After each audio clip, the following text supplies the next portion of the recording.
तो अवश्य को नमस्ते प्रणाम। मैं आपका अपना ठाकुर प्रखर सिंह और रात के 10 बज चुके और कहानी का जो सिलसिला है वह दस्तूर जारी है। आज की कहानी शुरू करने से पहले आप लोगों से एक सवाल है मेरा। आपको याद होगा कल मैंने कहा था कि एक प्लेलिस्ट आएगी जिसमें उत्तर प्रदेश की तमाम बड़ी खबरें होंगी। मैंने उसको आज डाला, लगभग 1000-1200 लोगों ने उसको देखा। उसमें आप लोगों ने कमेंट किया था, लेकिन एक बार फिर से आप लोगों से पूछना चाहता हूँ कि वो प्लेलिस्ट आपको कैसी लगी। तो कहानी सुनते सुनते कमेंट करके जरूर बता दीजिएगा। और अगर आपने नहीं देखा है तो आज भी जाके देख सकते हैं, और कल सुबह 10 बजे फिर आएगी तो फिर जाके देख सकते हैं।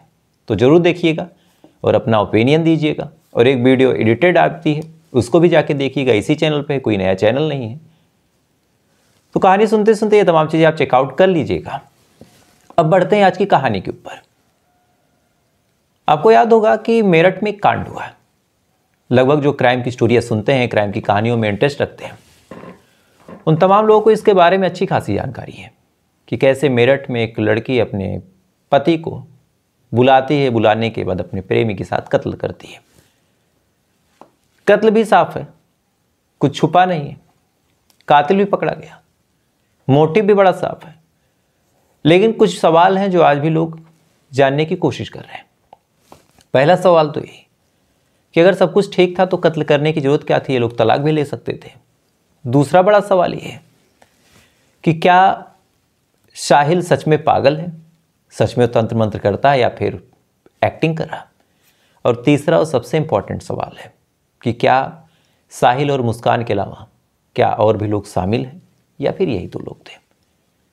आज की कहानी में ऐसी चीज़ों को हम डिस्कस करेंगे जिससे आप कंफर्म हो जाएंगे कि जो चीज़ें हमें दिखती हैं जरूरी नहीं कि वो सही हैं, और जो चीज़ें नहीं दिखती हैं जरूरी नहीं कि वो होना। ऐसा क्यों कह रहा हूँ, पहले आप कुछ चीज़ें जान लीजिए। जब मुस्कान और साहिल और सौरभ राजपूत का केस निकल के सामने आता है, इसी दौरान एक वीडियो था जिसने लोगों का दिल जीत लिया। इस वीडियो में एक महिला है जिनका नाम है कविता रस्तोगी। कविता रस्तोगी अपने आप को बताती हैं कि मैं मुस्कान की माँ हूँ, और साथ ही ये खुले मंच से, खुले माइक से एक बात बोलती हैं कि मेरी बेटी ने कत्ल किया है। मेरा जो दामाद था वो हीरे जैसा था, और मुझसे मेरे दामाद को छीन के मेरी बेटी ने बहुत गलत किया, और मेरी बेटी को फांसी की सज़ा होनी चाहिए। अब ये वीडियो जब निकलने के बाद वायरल हुआ, लोग खुश थे, क्योंकि जिस हिसाब से इस टाइम में रिश्तों का कत्ल हो रहा है, जिस टाइम में चारों तरफ बस अधर्म, अत्याचार, ये तमाम चीज़ें फैली हैं, ऐसे टाइम में एक महिला निकल के सामने आने के बाद अपनी ही बेटी के खिलाफ बोले, ये बार बार कहे कि मेरी बेटी गलत है, उसको बिल्कुल बचाया न जाए, उसको सज़ा दी जाए, उसको फांसी की सज़ा दी जाए, जीने का हक खो दिया मेरी बेटी ने। अगर ये तमाम चीज़ें एक माँ बोलती है तो जाहिर सी बात है लोग खुश हो जाएंगे कि यार कितना बड़ा कलेजा चाहिए।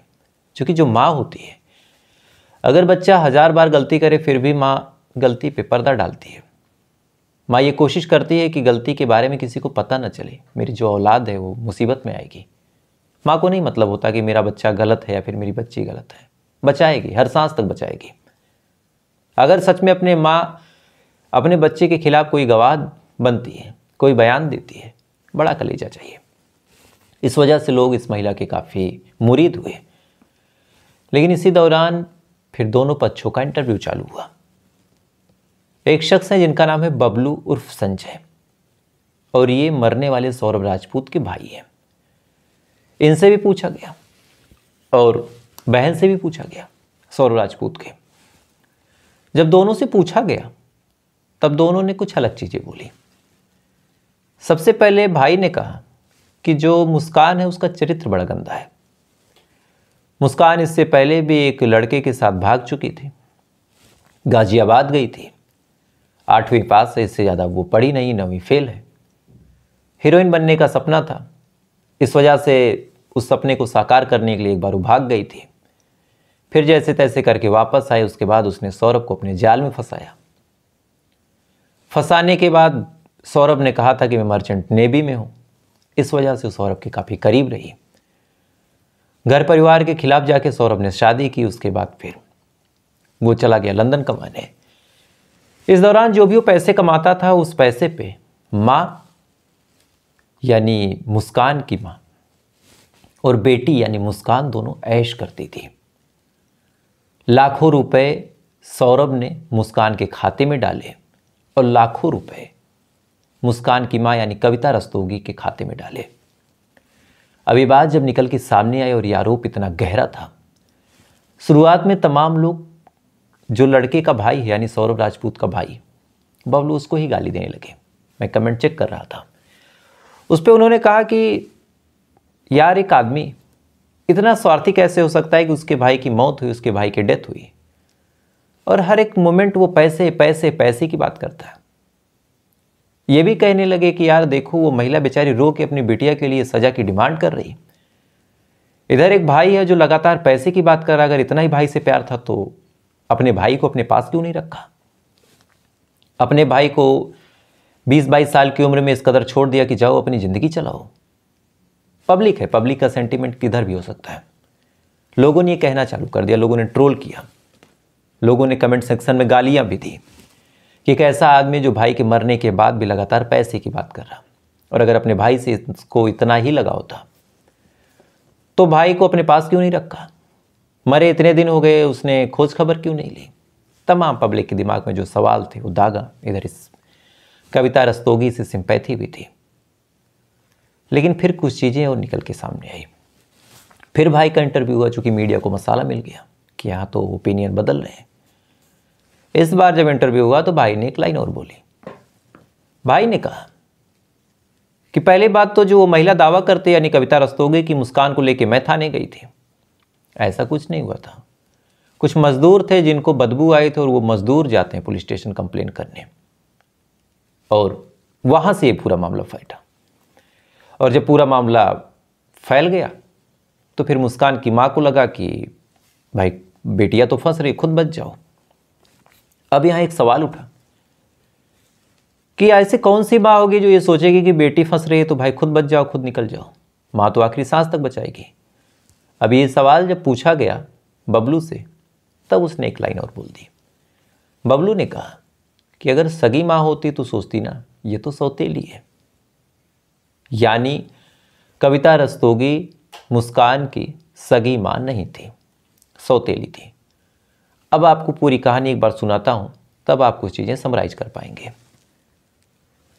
साल 2016 में सौरभ और मुस्कान की शादी होती, दोनों पहली बार मिलते हैं, प्यार होता है, उसके बाद दोनों शादी करने का फैसला करते हैं। सौरभ राजपूत था, मुस्कान रस्तोगी। सौरभ के परिवार वालों की ये बात मंजूर नहीं थी। उन्होंने कहा कि भाई नहीं शादी होगी, राजपूत में ही होगी। सौरभ प्यार में इस कदर पागल था कि उसने कहा भाई मुझे तो करना है। परिवार वालों ने कहा कि ठीक है, घर निकल जाओ, बाहर जाके करो। सौरभ भी ना देखता है न ताओ और निकल जाता है। उसके बाद सौरभ और मुस्कान शादी करते हैं। शादी करने के बाद फिर एक किराए के कमरे में रहने लगते हैं। इसके बाद सौरभ कमाने चला जाता है लंदन, वहाँ पे एक बेकरी में नौकरी करता है। इधर मुस्कान की ज़िंदगी में साहिल की एंट्री होती है। साहिल से दोस्ती होती है, उसके बाद दोस्ती आगे बढ़ती है, प्यार होता है। साहिल थोड़ा सा साइको था। साहिल स्नैपचैट पे अपनी माँ से बात करता था। ये बात जैसे मुस्कान को पता चली, मुस्कान ने उसकी माँ जैसी एक आईडी बनाई। माँ पहले ही ख़त्म थी, मौत हो चुकी थी, लेकिन फिर भी जानबूझ के एक आईडी बनाई। उस आईडी में कहा कि मैं माँ हूँ तुम्हारी और मैंने पसंद कर लिया, तुम्हें मुस्कान से शादी करनी पड़ेगी। अब एक आदमी जिसको ये लगता हो कि मेरी माँ मुझसे स्नैपचैट पे बात करती है मरने के बाद, और सामने से ऐसा मैसेज आ जाए, तो माँ की आज्ञा सर आंखों पर। इसके बाद दोनों ने प्लान बनाया। प्लान बनाने के तहत इधर सौरभ को भी भनक लग गई थी कि मेरी बीवी किसी और के साथ अफेयर में है। उसने तलाक उलाक की कोशिश की, लेकिन आज के टाइम में हमारे जुडिशरी की सबसे घिनौनी और सबसे घटिया बात यह है कि कई ऐसे मामले होते हैं जहां मर्द ये चाहता है कि मेरी बीवी से मेरी तलाक हो जाए, उसके साथ मैं ना रहूं, उसका साथ मुझसे छूट जाए, लेकिन कोर्ट इतने पैसे डिमांड करवा देती है पत्नी से, मतलब एक अमाउंट जो मुंह में आएगा पत्नी मांग लेगी, और फिर उस अमाउंट को फुलफिल करना होगा दहेज के नाम पे, मेंटेनेंस के नाम पे। तो मर्द समाज डरता है कोर्ट कचहरी और तलाक के चक्कर में, क्योंकि उसको पता है कि रिश्ता हाथ से गया ही, पैसे भी जाएंगे, और पैसे ऐसा नहीं छोटी चीज है। इतने पैसे कोर्ट में मांगे जाते हैं पत्नी द्वारा कि आदमी उतना कमाता ही नहीं, उतना लोन लेके देता है। तो ऐसा नहीं कि मैंने कमा के रखा है 50 लाख तो 25 लाख लेके जाए। इतना मांगा जाता है कि मेरी कमाई 2 लाख है और मुझसे 10 लाख मांगा जाएगा। मांडवाली करते करते 8 लाख पे बात सेट होगी, लेकिन फिर मुझे लोन लेना होगा 6 लाख का। और यही सच्चाई है। बहरहाल फिर तलाक वलाक की नौबत आई, लेकिन वो हो नहीं पाया। इधर फिर सौरभ के खिलाफ मुस्कान ने साजिश रची कि कत्ल करना है। कत्ल करने के बाद जब प्लान आया कि कत्ल करना है, तो फिर वो माँ बन के मैसेज करती है अपने आशिक साहिल को कि मैं माँ हूँ और मारना है। इसके बाद फिर साहिल एग्री। प्लान बनता है। प्लान बनने के तहत पहले फरवरी में कोशिश हुई 25 तारीख को कि शराब में मिला देंगे बेहोशी की दवा। वहाँ बात बनी नहीं। फिर मार्च में इन्होंने कत्ल कर दिया। ये कहानी आपने खूब सुनी होगी, लेकिन इस कहानी को दोबारा क्यों सुना रहा हूँ, उसके पीछे एक रीज़न है।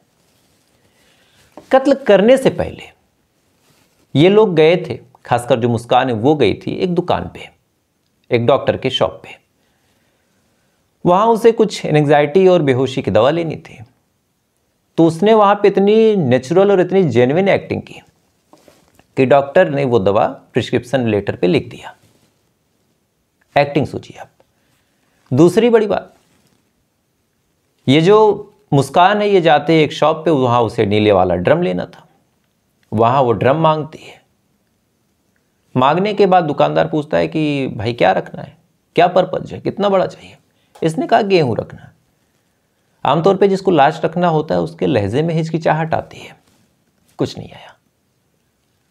फिर ये लोग पति के सामने जाते हैं कत्ल करने के लिए। ये भी पता है कि ये शराब है, मैं परोस रही हूँ, ये पिएगा बेहोश हो जाएगा। लेकिन ऐसा एक्टिंग और ऐसा ड्रामा किया कि पति को डाउट ही नहीं हुआ, वरना वो कोफ्ता क्यों खाता। तो कलेजा तो मजबूत है। फिर इन्होंने क्या किया कि कत्ल कर दिया।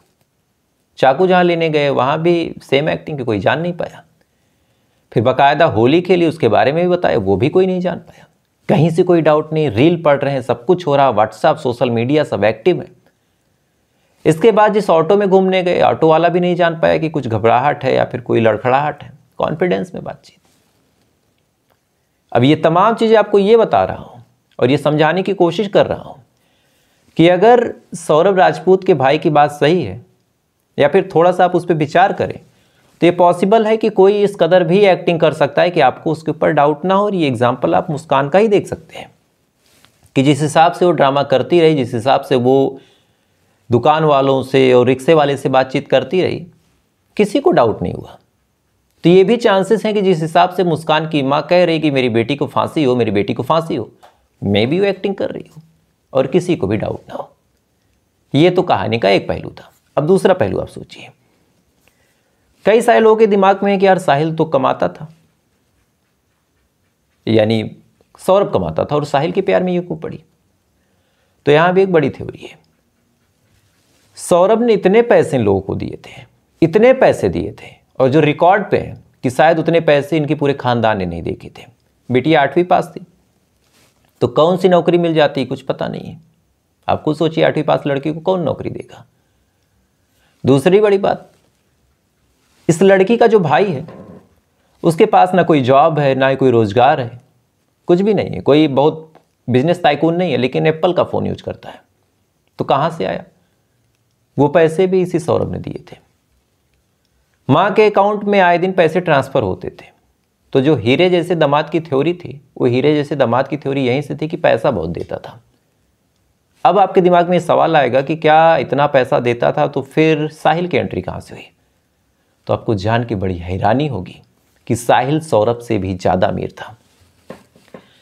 साहिल के पास 20 ऐसे कमरे थे जहां से लाखों रुपए किराए आते थे, लाखों रुपए।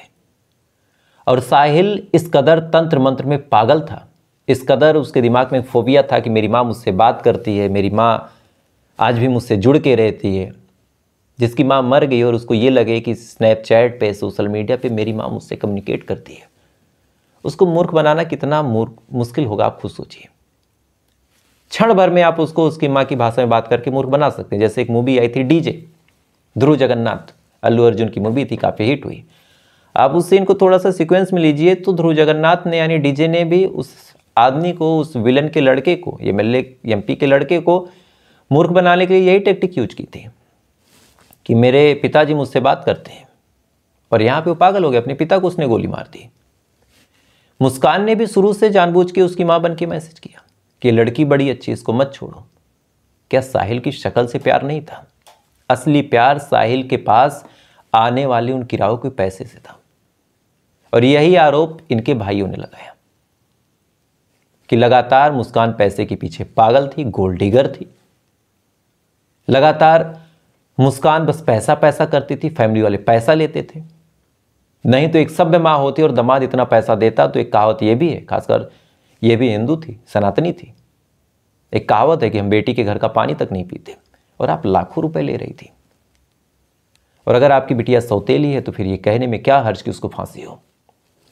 अभी तक जो भाई का आरोप है, अगर उसको कंक्लूड करके आपको बता दूं तो भाई का कहना है कि इन्होंने ही लाश को ठिकाने लगाने के लिए मजदूर भेजे थे कि जाओ और उस ड्रम को ठिकाने लगा दो। जब मजदूर जाते और वहां पे बेतहासा बदबू फैली थी, उसी बदबू की वजह से वो थोड़ा सा अनकंफर्टेबल होते हैं, बात फैलती है, उसके बाद मामला पुलिस तक जाता है। ना ही मुस्कान की मां ने कोई थाने में रिपोर्ट की थी, ना ही मां कुछ कह रही थी, बस अपने आप को सेव करने के लिए, अपने आप को बचाने के लिए कि कत्ल तो मेरी बिटिया ने किया तो मैं क्यों फंसूं, इसने कहा कि उसको फांसी दे दो, ताकि पब्लिक की जो सिंपैथी है इसके साथ जुड़ सके और इसका जो काम है यूं ही चलता रहे। और यही इनकी ब्रूटल सच्चाई है। ये तमाम आरोप उसके भाई यानी सौरभ राजपूत के भाई ने लगाए। आपने ये थ्योरी बहुत देखी होगी कि भाई इतना ही प्यार था तो भाई को अपने पास क्यों नहीं रखा। आप लॉजिकल अपने दिमाग से और अपने दिल पे हाथ रख के एक सवाल का जवाब दीजिए, क्या आज के टाइम में अगर आप 18+ हैं या फिर 14+ हैं, आपकी दोस्ती किससे है? आप किसको गर्लफ्रेंड बना रहे हैं, किसको बॉयफ्रेंड बना रहे हैं? आपके दिमाग में क्या प्लान चल रहा है? आप अपने माँ बाप से या फिर अपने भाई से डिस्कस करते हैं? नहीं करते। पत्नी से करेंगे, गर्लफ्रेंड से करेंगे, दोस्तों से कर लेंगे, लेकिन आज के टाइम में कोई भी अपने माँ बाप से बात नहीं करता, कुछ बताना नहीं चाहता कि मेरे दिमाग में आइडिया है। कोई कुछ नहीं, अपने भाई से तो खास कर नहीं। एक उम्र के बाद भाइयों के बीच कितनी बात होती है। एक भाई अगर कहीं और कमा रहा है, मान लीजिए एक भाई नोएडा में है और दूसरा भाई मुंबई में है, कितनी बातें होती है। बस हाल चाल हो गया, दुख तकलीफ, या फिर कोई भाई ऐसा बहुत रेयर होता होगा कि पूछता होगा डेली कि भाई कोई ज़रूरत हो, और दूसरा भाई कहे कि नहीं भाई आपको कोई ज़रूरत हो तो बताओ।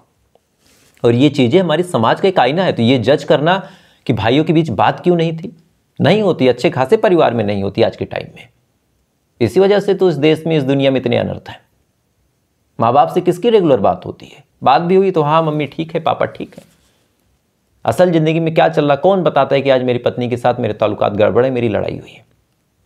जो अपनी पत्नी को लेकर बाहर रहता है, अगर उसकी पत्नी के साथ लड़ाई हो जाए या फिर पति के साथ लड़ाई हो जाए, कौन अपने सास ससुर को या फिर कौन अपने माँ बाप को बता रहा?